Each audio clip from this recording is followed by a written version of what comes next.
السلام علیکم ناظرین، میرے چینل وائس آف اسلام میں آپ سب کو خوش آمدید۔ اگر آپ میرے چینل پہ نئے ہیں تو میرے چینل کو سبسکرائب کر دیجئے، ویڈیوز کو لائک کیجئے، زیادہ سے زیادہ شیئر کیجئے اور بیل نوٹیفیکیشن کو پریس کر دیجئے تاکہ ہر آنے والی نوٹیفیکیشن بآسانی آپ تک پہنچتی رہے۔ شکریہ۔ حضور اکرم صلی اللہ علیہ وآلہ وسلم شب معراج میں بیت المقدس کی طرف جاتے ہوئے مصر کے قریب ایک مقام سے گزرے تو انہیں نہایت ہی اعلیٰ اور زبردست خوشبو آنے لگی۔ آپ صلی اللہ علیہ وآلہ وسلم نے حضرت جبرائیل علیہ السلام سے پوچھا کہ یہ خوشبو کیسی ہے؟ جواب ملا کہ فرعون کی بیٹی کی باندی مشاطہ اور اس کی اولاد کی قبر سے آ رہی ہے۔ پھر حضرت جبرائیل علیہ السلام نے اس کا قصہ بیان کیا۔ مشاطہ فرعون کی بیٹی کی خاتمہ تھی اور وہ خفیہ طور پر اسلام لا چکی تھی۔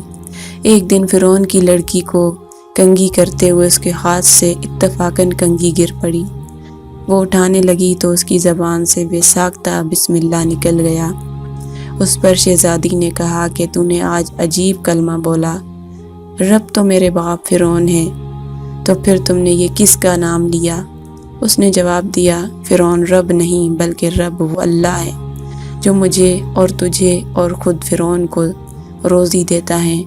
شہزادی نے کہا، اچھا تم میرے باپ کے سوا کسی اور کو اپنا رب مانتی ہو؟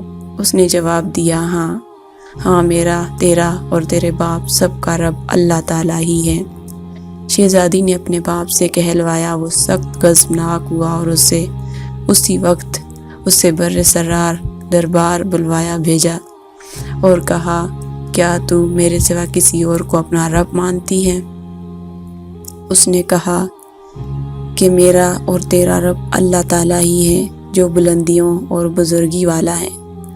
فرعون نے اسی وقت حکم دیا کہ تانبے کی جو گائے بنی ہوئی ہے اس کو خوب تپایا جائے اور جب بالکل آگ جیسی ہو جائے تو اس کے بچوں کو ایک ایک کر کے اس میں ڈال دیا جائے، آخر خود اس سے بھی اس میں ڈال دیا جائے۔ چنانچہ وہ گرم کی گئی۔ جب آگ جیسی ہو گئی تو حکم دیا کہ اس کے بچے کو ایک ایک کر کے اس میں ڈالنا شروع کرو۔ اس نے کہا، بادشاہ ایک درخواست میری منظور کر دو کہ میری اور میرے ان بچوں کی ہڈیاں ایک ہی جگہ ڈال دینا۔ اس نے کہا، اچھا تیرے کچھ حقوق ہمارے ذمے ہیں اس لیے یہ منظور ہے۔ اس کی دونوں بچیاں اس کے آنکھوں کے سامنے اس میں ڈال دی گئی اور وہ فوراً جل کر راکھ ہو گئی۔ پھر سب سے چھوٹے کی باری آئی جو ماں کی چھاتی سے لگا ہوا دودھ پی رہا تھا۔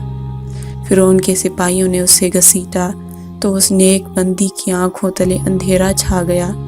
اللہ تعالیٰ نے اس بچی کو اسی وقت زبان دے دی اور اس نے بآواز بلند کہا، اماں جان افسوس نہ کر، اماں جان ذرا بھی پس و پیش نہ کرو، حق پر جان دینا ہی سب سے بڑی نیکی ہے۔ چنانچہ انہیں صبر آ گیا، اس بچے کو بھی آگ میں ڈال دیا گیا اور آخر میں ان کی ماں کو بھی اسی آگ میں جلا کر مار دیا گیا۔ حضرت جبرائیل علیہ السلام نے فرمایا، یہ خوشبو کی مہکیں اسی جنتی محل سے آ رہی ہیں۔ سبحان اللہ۔ امید ہے میری آج کی یہ ویڈیو آپ سب کو پسند آئی ہوگی۔ اگر پسند آئی ہو تو میری ویڈیو کو لائک کر دیجئے، اگر چینل پہ نئے ہیں تو چینل کو سبسکرائب کر دیجئے۔ شکریہ۔